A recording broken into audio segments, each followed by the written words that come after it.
Okay, good morning everybody. Firstly I'd like to introduce myself. I'm Carolyn Bailey-Warden, as you can see from up here. I'm one of the H&E Health Librarians. I'm based here at John Hunter.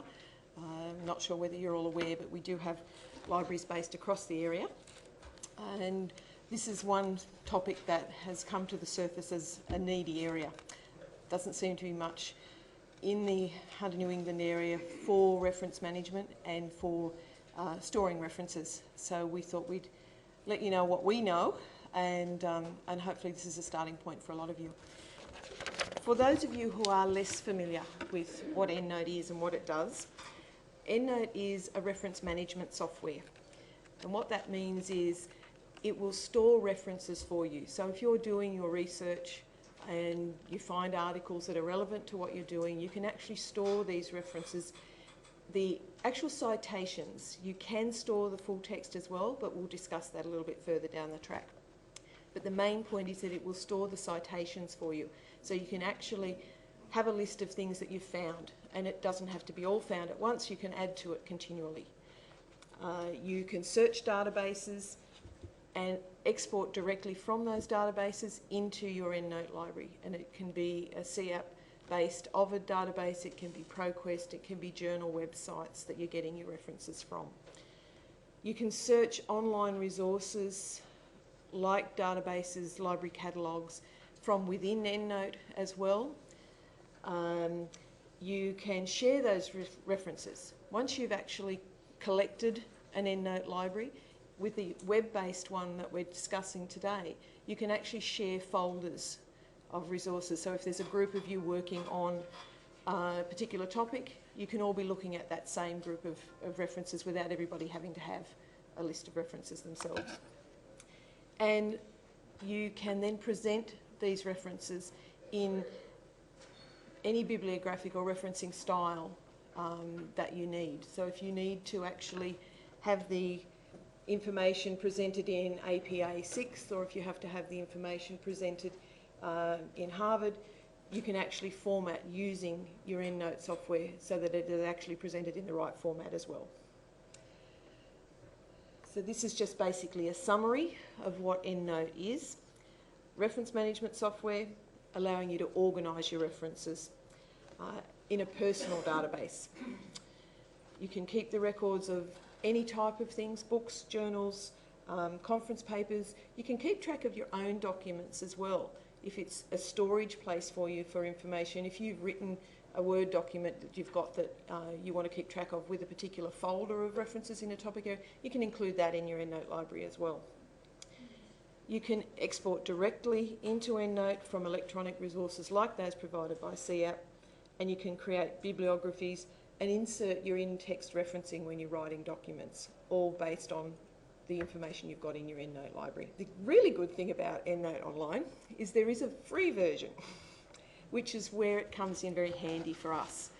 Hunter New England doesn't have licenses for EndNote as such. If individual departments or individuals are wanting to use it, they can purchase it and IT will install it for you. But there's no across-the-board access to EndNote for Hunter New England. We then have people who are conjoint staff, which some of you may be, who have access to EndNote through the university, but there's a catch with that as well. If you're on a Hunter New England PC, those university licenses can't be installed on a Hunter New England computer. You can have it at home, but you can't install a university download of EndNote onto your Hunter New England computer.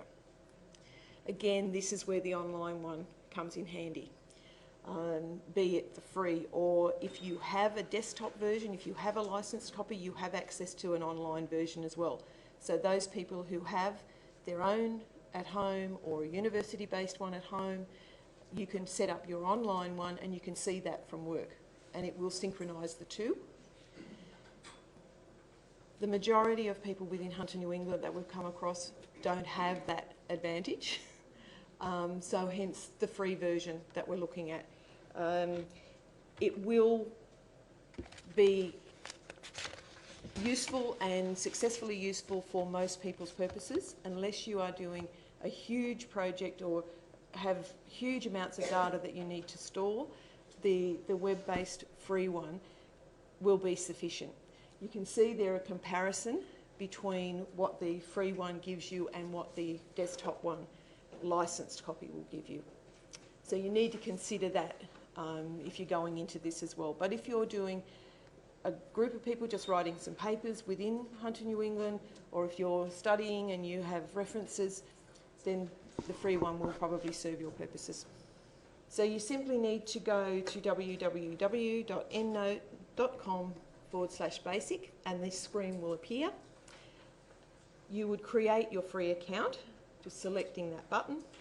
The account setting up requires you to create a username and password. Your username will be your email address. It doesn't have to be a Hunter New England email address. It can be anything, but it just needs to be an email address that the publishers can communicate with you from, and it will be your username for accessing that EndNote account down the track. Once you've actually created that account, this is the screen that you will go to use your EndNote online. So you would go then to myendnoteweb.com, as you can see there, and this is where you would go to access your EndNote online permanently. So this is where your information is all going to be stored.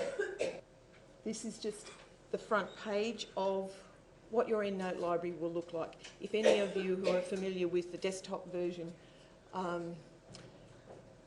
will be familiar with the basics of this. It looks different. The content is still very much the same, but it does look slightly different. And you have a few different options. The first tab you'll see there is the My References, and this is what comes up as your front page. On the left-hand side there, you've got a listing of references. So this is where the information you're exporting from databases or information you're storing is going to sit, just the broad numbers of what you've got. So you've got the total number of references in your library. You've got an unfiled folder for things that you've sent across but you haven't done anything with. The groups underneath, this is where you can actually break down your information that you've got in your EndNote library for particular subject areas. So if you're working on a number of projects, you can create a separate group for each of those projects and you can input your references into the specific groups that you want. You can also share those individual groups. If you're wanting to share information with a group of people you're working on a project with, you don't have to share your entire EndNote library. You can just share the particular group with them that's relevant to them. The information on the right-hand side is the collected references. So this is just the basic outline of the references that you've sent across into your EndNote library. So it gives you your author, your title, it will give you the basic details, it gives you the journal that it's come out of. If you click on the title there, it opens the complete record, but this gives you an outline of what you've actually sent. The next tab across the top is the Collect tab. So this is where you would bring your information into your EndNote library, and you've got a number of options. The first option we have is an online search, and this means that you're searching from within EndNote and you're going outside to go to other library catalogues or other databases and bringing references in. Most of this will be university catalogues, other institutions' catalogues, and you can bring things in. We don't always recommend doing that purely because if you go the other way and bring your references from a database in rather than going from EndNote out, you can import other detail, and that includes links back to those databases which will give you access to full text if you've got access to it through that database. Doing this way, you're going to free sites, say like PubMed, or to a library catalogue that may or may not give you access to the full text, and it'll give you your record by all means, but it just misses that other little step, and we'll talk about the direct exports shortly. You can create a new reference as well, and you can import references. In order to use this online search, you can choose a number of regular places that you search. So if you are going to go from EndNote and go out to places, you can use this selection process that if you constantly search the University of Newcastle or if you constantly search PubMed, you can make a list of favourites just by selecting them from this complete list, adding them to your favourites, and then when you actually go to use this spot on the site, they will appear in that select list. So you don't have to go through the whole screen every time. It gives you the option of selecting what you use. Creating a new reference. This is a manual record. So if, for example, you've got a reference and you haven't actually found it in a database, or if it's something that someone's just given you the details of and you want to record it, if you want to just get it into your database, or if it's a document that you've created yourself and you want to actually keep a record of that, this is where you would do that. So you would create the record manually. Now, what you need to be aware of here is this reference type. You need to make sure if you're creating a manual record that you choose the right reference type, because that reference field is going to determine a number of things. It's going to determine how that reference looks in a bibliography that you create. It's going to determine how its in-text referencing appears as well. So if you put it in as a book and it's actually a journal article, it's going to format wrong when you're actually using it in a Word document. So you really do need to be aware of that referencing type when you're actually inputting them manually. If you're exporting from somewhere else, it will bring them in, usually, accurately. It will already determine for you when it's bringing it in, yep, this is a journal article, and it will give you the fields for that. When you're doing it manually, please be aware that you need to choose that wisely. And as you can see, there's a huge range of reference types that you can choose from. The other method of importing into an EndNote library, now all this applies to the desktop version as well as the online version. The records can be imported as a file. So some databases don't give you the ability to do what they class as a direct export, a seamless export from the database into EndNote. In that case, it will create a file. When you go to export, instead of exporting automatically, it'll say to you, we're going to create this file, where do you want to keep it? So then you would create the file and come back into here and import that file in. Some databases do that rather than having to actually have a direct export. And PubMed, I think, still is that format as well. It will create a file for you to actually import in. So again, it gives you that option of selecting your favourites. So if you collect references repeatedly from a database that wants you to create a file instead of doing a direct export, put those in your favourites list. They'll appear then in that select option. In order to import your file, you would browse first, find where you've put your file. I tend to put them on my desktop so you know where they are straight away. And be aware too that when you create these files from a database, quite often it will call it the same thing each time. So if you're exporting from Ovid, say, it'll say Ovid export, and it will overwrite. So if you're doing multiples, be very careful, because if you're not transferring them straight in. You would then choose where you're importing from. So it's one of your favourites, so it's actually being produced from a Medline SP database or a ProQuest database, where it's actually coming from. That way, EndNote knows what the fields are. Again, each database has different headings, different titles, different abbreviations for things, so when you're importing a record in, you need to tell EndNote where it's coming from, so it knows where to put the information in the database. The third section there is the To button. Now this is very handy, because what this does is it gives you the option directly from here of inputting your information straight into one of your groups. So you don't have to, from here, actually put all of those references you've got in that file into your general references and then decide where they're going. You can actually nominate with this To section which group in your EndNote library you want these to go into. The fourth, and what I find the most useful way of populating your EndNote library, is the direct export. Most of our CAP databases, a lot of journal websites, now you can actually do a direct export into EndNote, either desktop or web-based. It will let you send your information directly in. It will let you tailor what you send as well. In most cases, you can choose whether you want to send the abstract, the keywords, links back to the databases.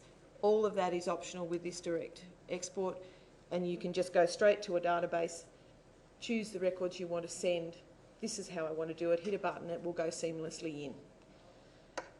For example, as we've said here, you can do a search in something like PsycInfo or Medline or Nursing at Ovid. Select the records you want to keep and export them directly in to your EndNote library. This is an example, just a screen taken from one of the Ovid databases. Exporting from, say, ProQuest or one of the other providers will look slightly different, but they will all work very much the same. It's just a matter of finding where the export button is. It may be a save button rather than an export button, but it will do the same thing. So to export your references, you would nominate the ones you want to send. So you can either click the button and say all over here, or you can actually select individual articles that you want to send across, hit the export button, then you get the option here of saying what you want to send. So as you can see there, you can send just the citation, so your author, title and source. You can send the abstract and the subject headings, or you can actually customise the fields and nominate the fields you want to send. We would normally recommend that you would send the complete reference. That sends all of that. That sends your abstracts, it sends your subject headings, and also including those links at the bottom, the URL link. Doesn't include the full text. It will send the links, which will bring you back to the database. You can manually add PDF files. So if you send your record across and you're in Ovid and there is a full text, if you save the PDF file, you can then put it into EndNote. You can attach it once you've got the record in there. There is a problem with that if you're sharing the folder. The person who creates the folder, if you've attached full text, you will see the full text. If you share that folder, the individuals that you share it with won't see the full text attachments. And that's why putting that URL in is very important.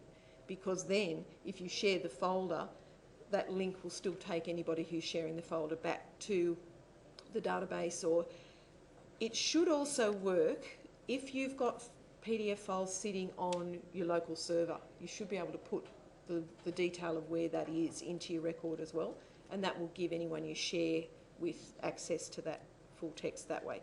But sharing an online folder doesn't give the people who are being shared with the full text. It will give those links and they can get to the full text, but it won't share the actual full text items. I think that's probably a copyright thing. This is what your record will look like when you've actually exported it into EndNote. So you can see there you've got your author and title, your citation details, your abstract, and down the bottom you've got your actual keywords. On the left-hand side, you'll see under the unfiled, you'll see 2. So that's the records that we've just exported across. When you do a direct export, whatever you're directly exporting will actually go into that unfiled folder. So it will sit in that unfiled folder and you can then nominate where you want to put it. So you can take it from the unfiled and nominate to put it in any of your group folders from that stage, whereas doing the search from within lets you nominate that straight away, but direct export you have to tell it where you want to put it. So you get your author details, your title details, journal names, all the details that you need to cite something when you're writing a document. The abstract, so that if you want to come back and review your article, you can have a look and see, yep, okay, that is what that's about, if you don't have the full text sitting there. The keywords are useful as well because you can actually search. Up on the left-hand side, up in the corner there, you can see there is actually a search box. So you can actually search within your EndNote library So putting those keywords in means you can search by those keywords if you want to search for an article down the track within your own EndNote library. The little graphics beside the group names there indicates that they're groups that I have actually shared with other people. That just lets you know that you have shared that. And the bottom of this group there, you've got groups shared by others. So those are the groups that other people have actually shared with me. All of those can be used in your in-text referencing or your Cite While You Write. So you can actually be given access to other people's groups. They can nominate how they want to share that with you, whether you're allowed to just view it, whether you're allowed to add to it, whether you can use it in your Cite While You're Writing.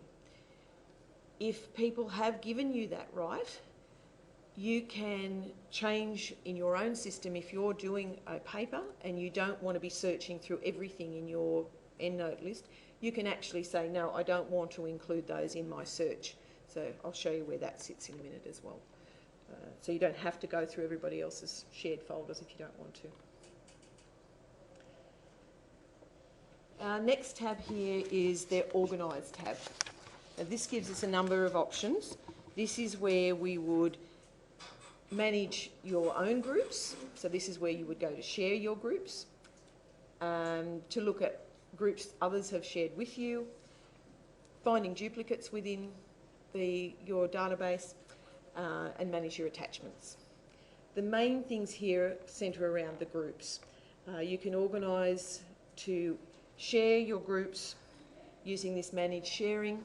All you need to share a group with another person is they need to have an EndNote online account, and you need to know their email address that they've used to identify their EndNote library.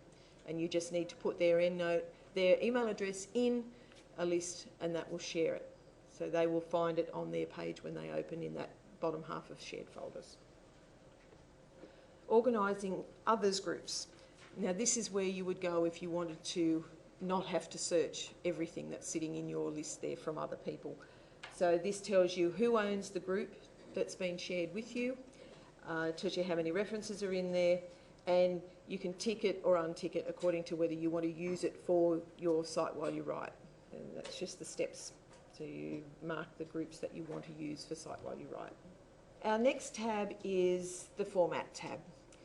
You can, from within EndNote Online, create a bibliography of a particular group. If you've got all your groups set up down the side and you want to create a bibliography just based around one of those groups, you can actually nominate that you want the references from that group, the style you want, so you can actually tell it that you want it in APA, or if you want it in a different format, you can go back and do it again and just recreate it in a different format. So Harvard, Vancouver, whatever you're actually requested to have it in.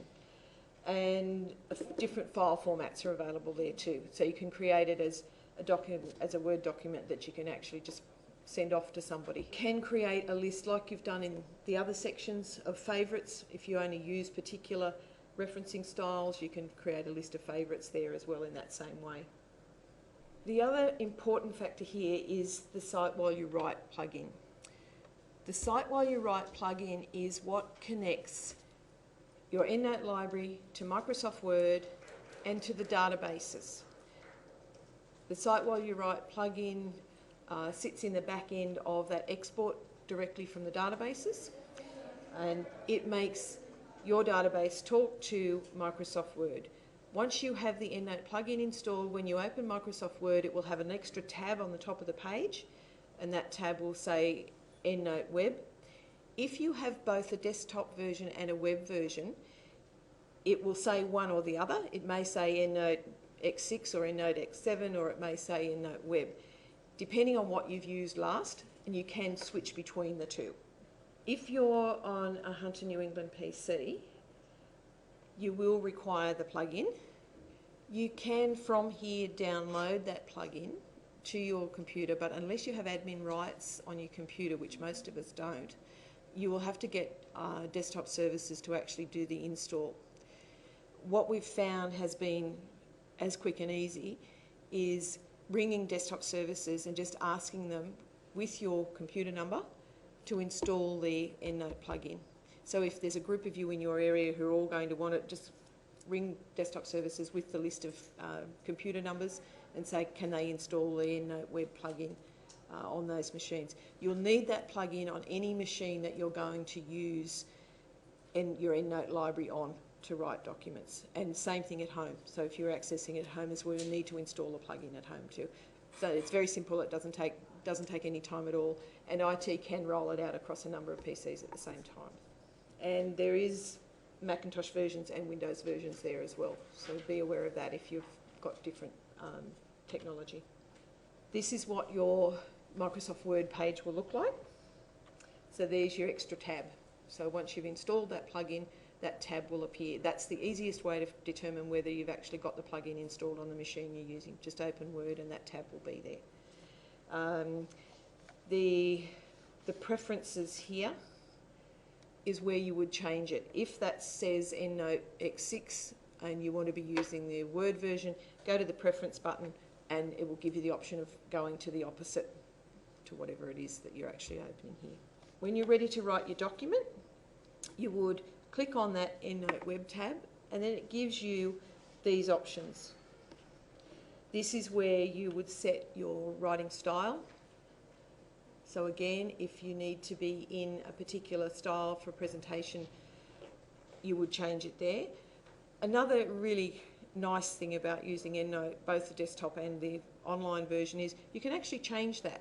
So if you've already completed a document in EndNote and it had to be in this style this week and it has to be presented again but has to be in a different style next week, you can come back in here into EndNote and open it in the alternate style and it will change it for you. You don't have to rewrite your document with different referencing. Next step would be, okay, you've started to type your document, you're ready to insert a reference, go to find a citation, gives you a search box, and what you're searching now is your content of your EndNote library. So what we've done there is a search on nurse liaison. It's going to look at my EndNote library for the terms nurse liaison and give me any of the references that appears in. So it's looking for it as a keyword. So you can search on authors, or you can search on words out of a title, or you can search on keywords itself. It will give you that option. You do your search, presents you with a list. You would then choose from that list the one that you want to use at this moment. So we want to insert this article as a reference in our in-text and our bibliography. The insert button at the bottom of the screen does that for you. So you've now inserted your reference in your in-text and it's started to create your bibliography. Continue typing, continue writing your paper, and repeat the process for the next reference you want to insert. So long as these references are in your EndNote library, you can jump between the two and insert them as you go. And it adds to your bibliography as the style designates. So if it has to be in numerical order, a numbered bibliography, or if it has to be in alphabetical order by the author, it will format according to whatever the style is you've chosen. One thing to be aware of, if you're using a desktop version, make sure if you don't have the current desktop version, that you do have the current version of the styles. So if APA goes from 6 to 7, you can import a style file into your desktop version so that you're looking at the current version of the style. If you use your desktop version without updating your styles, you won't pick up changes in formatting that's required. But you can import new files in. Further help, there is help available directly on the EndNote page. And there is help there both for the desktop version and the online version. There are some videos that can be downloaded or looked at on the EndNote page on the internet. We've actually incorporated some of those into the tutorials and guides on the H&E Libraries page as well. So there's some bits and pieces there that you might find useful as well. The recording of this session will go there as well as soon as we can get it edited up there. Now this has just been a very brief outline. There's obviously a lot behind the scenes, but we just needed to make you aware of what's available. Now I'll just try, hopefully, and do a live demo for you so you can see a bit more about how that export works. And if you do have any questions, just stop me on the way through. So I've opened my EndNote library. So we're ready to actually put some new references in there. So if we're actually working on a search, so we've gone to CAP, and we'll just use Medline for an example.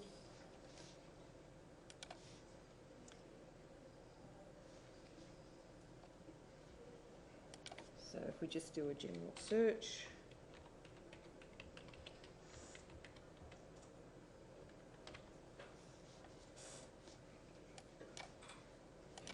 just limit it a little bit so we don't get too many.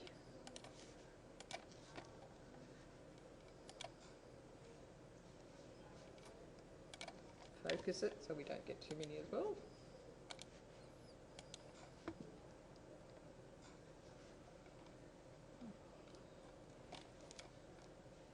So this is the results. So this is your search results. So you're going along, you've decided, yes, this one's useful, or you could alternatively say all, but in this case we've got 3,300, so we won't say all.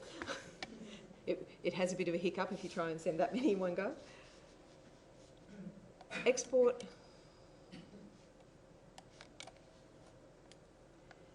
So from here too, you can create a Word document as well. But what we want to do today is actually go to EndNote. So here you would choose your options. So whether you're going, you can customise those fields, and it will give you the option of choosing the fields that you want to actually send. Or what we would normally recommend is just to send that complete reference so that you get your abstracts and your subject headings and things. And include the URLs, so include those links. Export the citation. Now, this can be tedious. It does repeatedly ask you who you are and where you want to send it to, but it does work.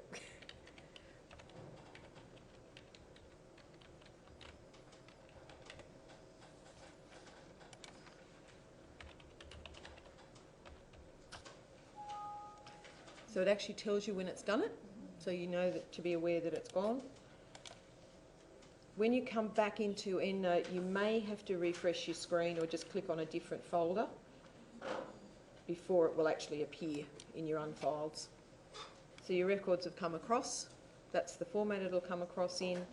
You can click on the title. Gives you the details that you've just sent across. So you've got your full citations, you've got your abstract, you've also got your URL. So this is where it would then go back to the database, and that particular record had a PDF file sitting there. So you go back and it actually takes you back to where you've got your full text. The other alternative here is attachments. So this is what we were talking about with attaching PDF files. You can come in here and attach a PDF file. So that PDF file that's sitting in the Ovid database, you could actually save that and attach it in here. If you're the person who's created the group, you will see that PDF file. It will be there for you. If you share it, other people won't be able to see it, but that link is still there for them to be able to go and get it. Yeah. Can I just ask, how do you file it away in a group? So if we return to the list, so we go back to those two that we've got in the unfiles, and we go this one, add to group, and you can nominate. So this duplicates the list of groups you've got over here. It also includes the shared groups. So if you've been given authority to read-write access to a shared group, you can slip them across into there for the group as well. But yeah, you just nominate the group you want to send it to. So I'll just randomly send that one to the asthma group. So now that's over here. It's in the asthma group. And then likewise, you can do the same thing. You can put this one in a different group, or you can highlight the whole list if you've exported a group of them across in one go and you want to put them into a particular group. You can create a new group from here as well. Add to group. If it doesn't need to go in these and you want to create a new group, you can create a new group. Now, this little pop-up comes up and you have to tell it you want to allow it, and then do it again. and then it will let you name a new group and create a new group. Okay, so these are your shared groups.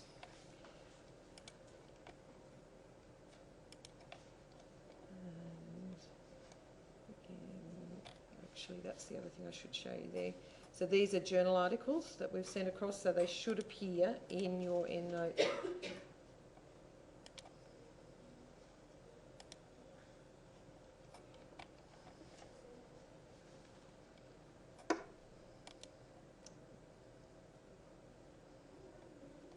Okay, so it's come up as a journal article. That should be automatic.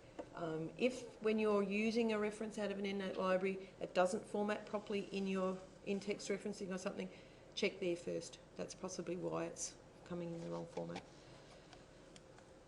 Okay, so now, so if we come across here, and we want to actually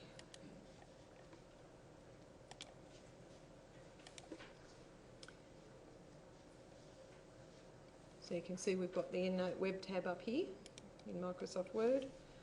Again, it's going to ask you who you are. Okay, so that's now connected to the EndNote web. We can be typing. Okay, we want to insert something. We're in APA style.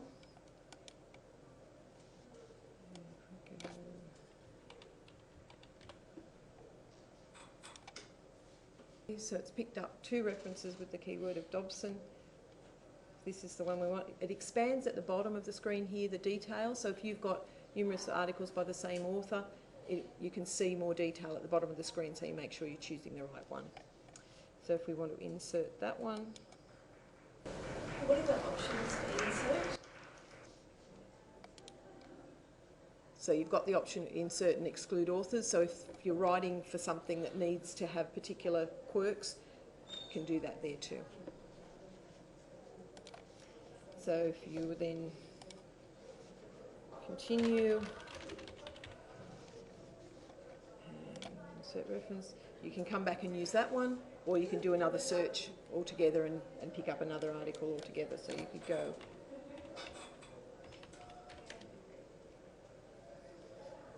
So will that automatically include all of the authors, or just yeah, a certain number of? it would be determined by your style. So if the style requires all the authors, it'll insert all the authors. If the style requires the first author, an et al. Or whatever, it will do it according to the style you've chosen. So if we want to insert another one, so then you've got the 2 in your bibliography. You can format your bibliography as well. So if you want to call it a bibliography instead of a reference list,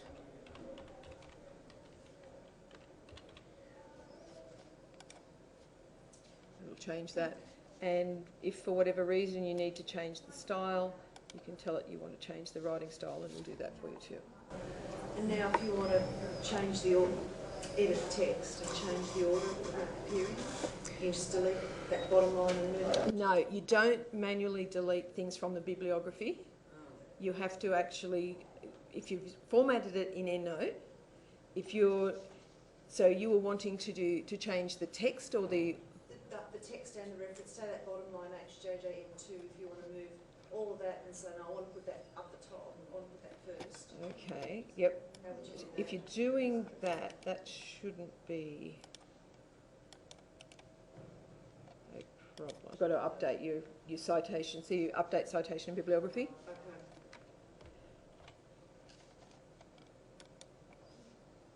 Any formatting changes you need to make with your authors and your bibliography, there is actually a process for that. Don't just sort of cut things out and delete them out of the bibliography, because that impacts on the rest of your document. So there is steps and stairs to actually make sure you don't wreck your documents. But yeah, you can, any changes you make, you do that update citation and bibliography, and it will fix that for you. The text style that it uses, what does it use? So you know how you've got your bibliography, does it use what you've got in Word, or does it? You can actually, You know, like Arial, Times Roman or whatever. yep, you can actually change your format fonts here in the layout. No, it'll input it into your document in whatever format you've asked it to. Can I just ask, on the desktop in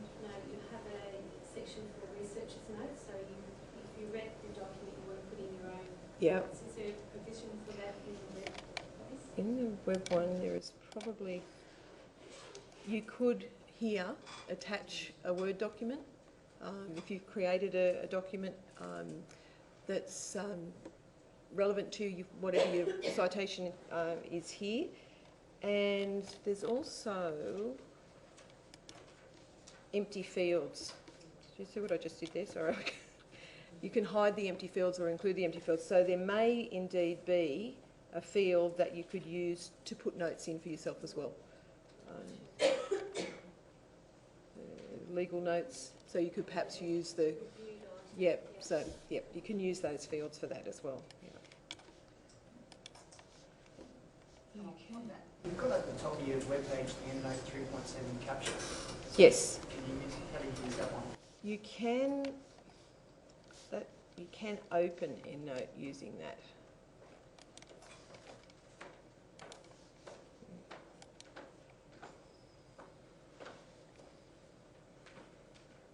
So it will flick between, if you're in the web, you can open your EndNote. If you've got it sitting there open, you can go straight to it that way. The capture will capture information off a web page. Just let me go to... It's useful, but not always terribly useful. So if you want to capture, say, A website or something. Or Okay, so it's not going to work there because there's a pop-up blocker there. It will capture certain information off a page. It will give you a box with the information that it's picked up. You may have to edit that information yourself, but it'll start it for you. We've used it in a couple of spaces to actually put records for websites in to stuff that we're doing. And it gives you the web address and it gives you some bits, but not terribly successfully. But it gives you a start, so it can be done, yeah. And those two will appear when you've got that plugin installed, when you do your account and everything with your EndNote. Can you share from EndNote Desktop to EndNote Basic online? If you have version X6 or version X7 of the desktop versions, you will be able to synchronise a web account to that desktop one so that they will be there and you can share those folders. If you're synchronising, the ability to manipulate the folders and the level of breakdowns in the folders that you've got on the desktop doesn't come across exactly the same way into the online version, but it will bring it across. It just doesn't necessarily bring all the detailed folders across. It will bring the information across, but you may have to play with it. But you can share those folders then from the web-based one. Yeah. And are there tutorial videos available for EndNote Desktop? Yeah. If you go to the library's webpage and go to the tutorials and guides, there is some links there to some EndNote training stuff, and there is desktop stuff there as well. Or just go straight to the EndNote site, and there's a whole training library of videos and things. Again, we have a catch because a lot of them are on YouTube, which we can't open with Hunter New England technology, but you can access those from home or on a non-Hunter New England machine. Importing references such as guidelines and so forth. Mm-hmm. Is there, if they're not on the database, Yep. is there a way of doing it? You would more likely have to manually enter those. Yep. So you could actually just create them in the options for creating your own. You would just need to find something that's suited. With a guideline, it may be the same formatting. Yeah, that's right. And just the details that you've got put in manually. If it's sitting on a website somewhere, depending on how it's all been indexed and how it's been done, you may be able to use that capture option and actually bring it in that way. It might give you the beginning of your record. But yeah, it would depend on where it's coming from or where it's sitting. Yeah. I've got an old EndNote library. Can you import that? Yeah, yeah. What you should be able to do is with the collecting and the importing.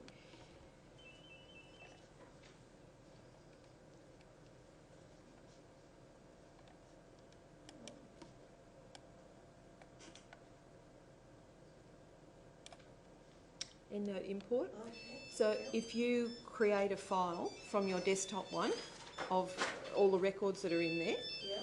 and create that file as an EndNote file, then you can come in here and import it in with that importing files process. So it's an old version of EndNote, so would I have to get a new version of EndNote and make it into a new version of EndNote library? The file, no, you shouldn't. If you actually create a file, like go to your desktop one and... Well, I don't have my desktop one anymore because I used to use the uni one.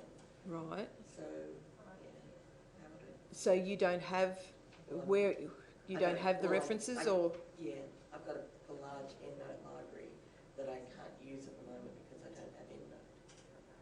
And I was wondering if I could actually import it into the web one. So what format is the information you've actually got? Probably in, like it's EndNote library from EndNote 2 or something like that, or 3. One of the earlier versions of EndNote. Yeah. I used to use it with the uni Yeah. one, and then I haven't used it since this. You should, even like we've got EndNote in the library on our one license on our desk on our laptop. If you actually say bring the files in, we could actually send them across for you that way from ours or anyone who's got a licensed copy on site. Because you would need the files. I don't know, depending on the format that you've got. If it's an EndNote library file, you might be able to import it straight away, but we'll have to have a look at what you've actually still got. Okay, any other questions? Okay, please feel free to come back to us if you need one-on-one or more information. Go to the library's website and you'll find a link there to request a training session. Happy to do those as a one-on-one, or if there's a group that needs more detail, come back to us, please.